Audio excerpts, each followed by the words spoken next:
하나님을 얼굴로 보리라. 6-1 잠복하며 기다리기. 하나님에 대한 굶주림은 한 인간이 가질 수 있는 가장 위대한 생명의 징표이다.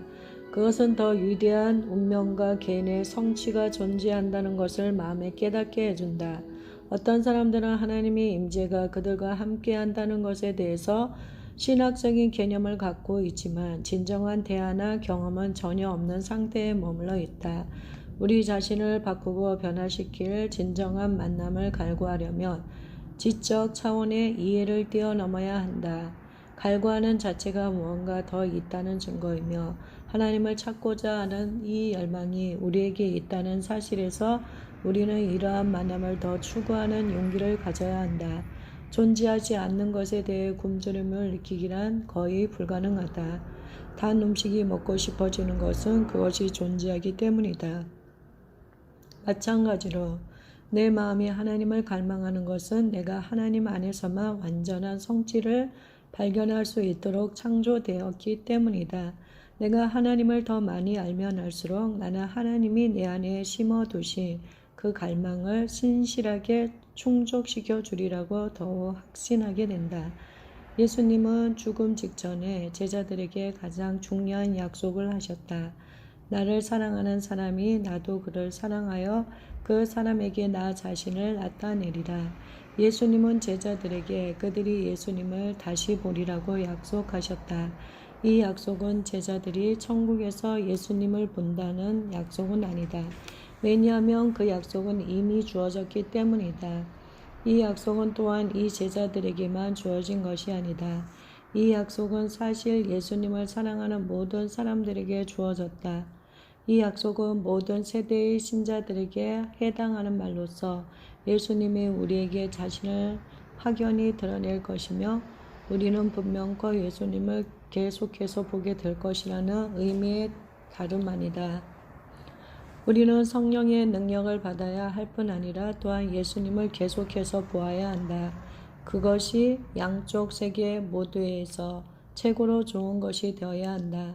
하나님이 우리에게 이렇듯 분명한 약속을 해주신 것은 하나님을 사랑하고 전심으로 추구하는 사람들이 하나님을 발견할 것이라는 확신을 가지고 하나님을 전적으로 찾게 하기 위함이다.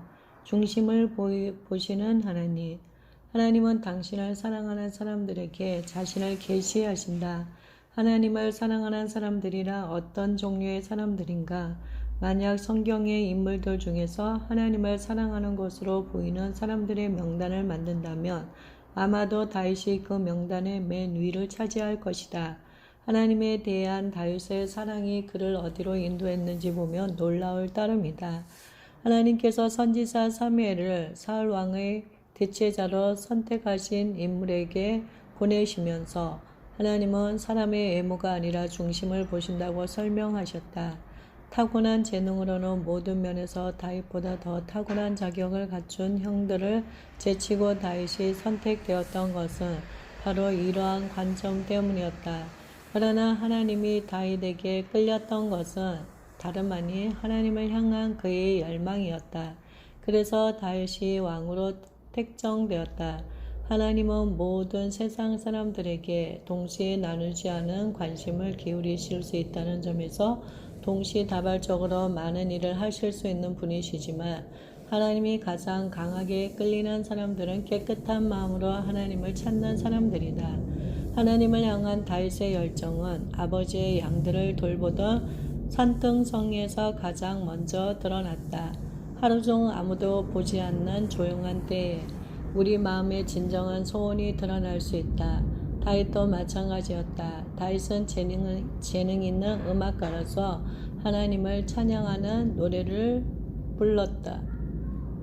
이것이 예배의 일반적인 표현이 되기 훨씬 이전에 그렇게 했다. 역사의 이 지점까지 이스라엘은 하나님께 그들의 기본적인 예배의 표현으로서 피제사를 드리도록 가르침을 받았다. 그러나 가슴으로부터 드려지는 감사와 찬양의 희생에 대해서는 거의 가르침이 없었었다.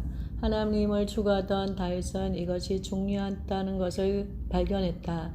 다윗은 하나님을 진정으로 기쁘시게 하는 것은 상하고 통회하는 심령을 드리는 것임을 배웠다. 그리고 다윗은 기꺼이 그러한 심령을 하나님께 드리고자 했다. 하나님을 향한 다윗의 열정은 그가 예배의 특권과 여호와께 직접 사역하는 일에 헌신한 점으로 명백히 드러났다. 다윗은 아버지의 양떼를 돌보는 책임을 동일한 일정을 가지고 떠맡았다. 사자와 곰이 아버지의 양떼를 공격하며 다윗은 그 양을 구해내려고 자신의 목숨까지 감수했다. 아무도 보지 않을 때 그가 이렇게 했다는 것을 기억하라. 사람들에게 자신이 용감한 젊은이라고 알리려고 한 일이 아니었다. 그것은 하나님과의 일치성에서 나온 행동이었다. 다윗은 그 사자와 곰을 모두 죽였고 그의 그러한 용기와 성품은 하나님께서 모두가 지켜보는 자리에서 그가 골리앗을 죽일 수 있도록 허용하신 그 순간을 위해 준비된 것이었다. 아무도 보지 않았을 때 거둔 승리가 대중 앞에서의 승리와 집단적인 축복으로 이어졌다. 그 이유는 하나님은 아무도 보고 있지 않을 때 성품을 드러낼 사람들을 향해 하나님의 은혜의 얼굴을 돌리시기 때문이다. 다윗의 통치 이후 오랜 시간이 지나 새로운 왕이 등극했다.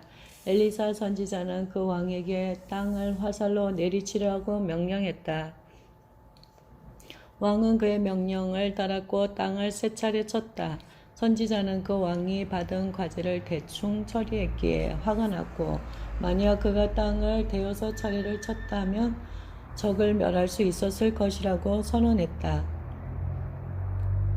그 왕은 겨우 3번의 일시적인 승리만을 거둘 수 있었다. 그의 열정 없는 행동의 결과로 모든 이스라엘이 고통받아야 했다. 열정 없는 리더들은 따르는 모든 사람에게 대가를 치르게 한다는 것이 엄연한 현실이다.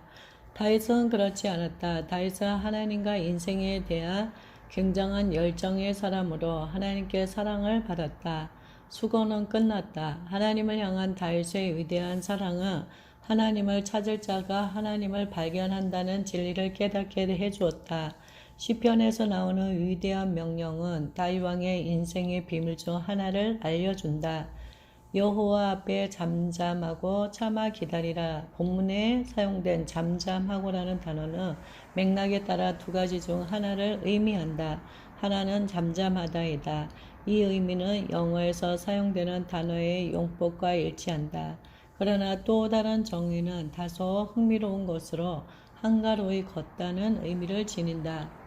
에덴 동산에서 하나님과 아담이 하루 중 서늘한 시간에 함께 걷고 있는 모습이 저절로 떠오른다. 이것은 진정한 안식을 하나님과의 바른 관계에서 찾을 수 있다는 것을 예시해 준다. 우리는 아담의 죄로 잃어버린 모든 것이 마지막 아담이 예수 그리스도 안에서 회복되었음을 알고 있다. 그래서 주 안에서 안식한다는 것은 기본적으로 그 관계의 장애물이 제거되었고 수고는 끝났다는 것을 의미한다. 나는 하나님의 관점을 얻기 위해 투쟁할 필요가 없다. 나는 이미 하나님의 은혜를 잊고 개인적인 관계를 발전시켜 나가는 모험에서 그 가운데 하나님과 동행할 것이다. 이 모든 것은 구원의 선물 안에 포함되어 있다. 하나님이 다윗이 하나님을 앙망하는 능력을 구약 시대에 발견했다는 것은 놀라운 일이 아닐 수 없다. 많은 사람들은 하나님의 은혜 때문에 하나님과 함께 일하기를 배우는 대신 하나님의 관심과 은혜를 얻으려고 일한다. 그들은 하나님을 위해 일하느라 너무 지쳐서 하나님께서 중요한 섬김의 문을 여셨을 때 그분과 함께 일할 힘이 거의 남아있지 않다. 이 문제의 뿌리에는 그리스도가 우리 각자를 받아들였다는 사실에 대한 무지에 기인하고 그 무지의 대가는 참으로 크다. 우리는 하나님이 받아들여 주시도록 하나님으로부터 은혜를 얻기 위해 너무 열심히 일한다. 하나님 나라에서의 삶은 이와는 정반대로 이루어진다. 예수님이 나의 의가 되시기 때문에 나는 이미 받아들여졌다. 그 받아들여지면서 은혜가 나오고 그 은혜는 진정으로 그리스도를 닮은 섬김의 사역을 낳는다. 나는 단순히 하나님을 위하여 섬기는 것이 아니라 하나님으로부터 섬긴다. 이 단순한 순서야말로 사역의 열쇠이다. 이것은 예수님이 우리에게 주신 모델이다. 예수님은 하나님 아버지의 행하심을 본 그대로 행하셨고 하나님 아버지의 말씀을 들은 그대로 말씀하셨다. 마리아와 마르다의 이야기가 전형적인 예이다. 마르다가 부엌에서 일하기를 선택한 반면 마리아는 예수님의 발치에 앉아 있기로 선택했다. 마르다가 섬김을 통해 예수님을 기쁘시게 하려고 애쓴 반면 마리아는 예수님과 함께 있음으로 기쁘시게 하려고 했다. 마르다는 시기심에서 예수님께 마리아에게 부엌에서 자기를 도우라고 말해달라고 했다. 대부분의 종들은 친구로서의 역할을 가소평가함으로써 일 중심의 접근 방식을 정당화하려고 한다. 마리아는 더 나은 것을 택하였다. 라고 말씀하신 예수님의 반응을 꼭 기억해야 한다.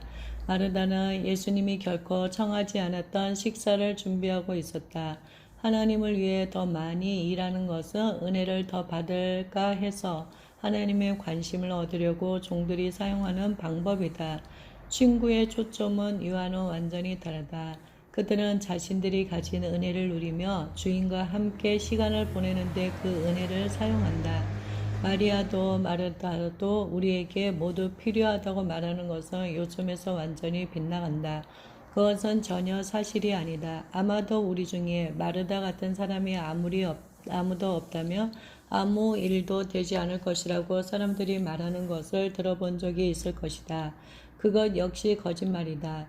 그런 가르침은 대부분 마리아의 생활 양식에 위치감을 느끼는 마르다 같은 사람들에게서 나온 것이다.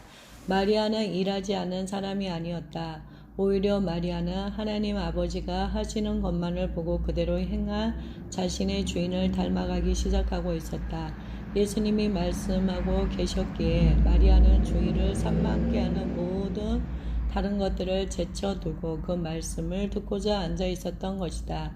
마리아는 예수님이 청하지 않은 샌드위치를 만드는 일에 얽매이지 않았다. 마리아는 예수님의 임재로부터 일하기가 그분의 임재를 위해 일하기보다 훨씬 더 효과적이라는 것을 배우고 있었던 것이다.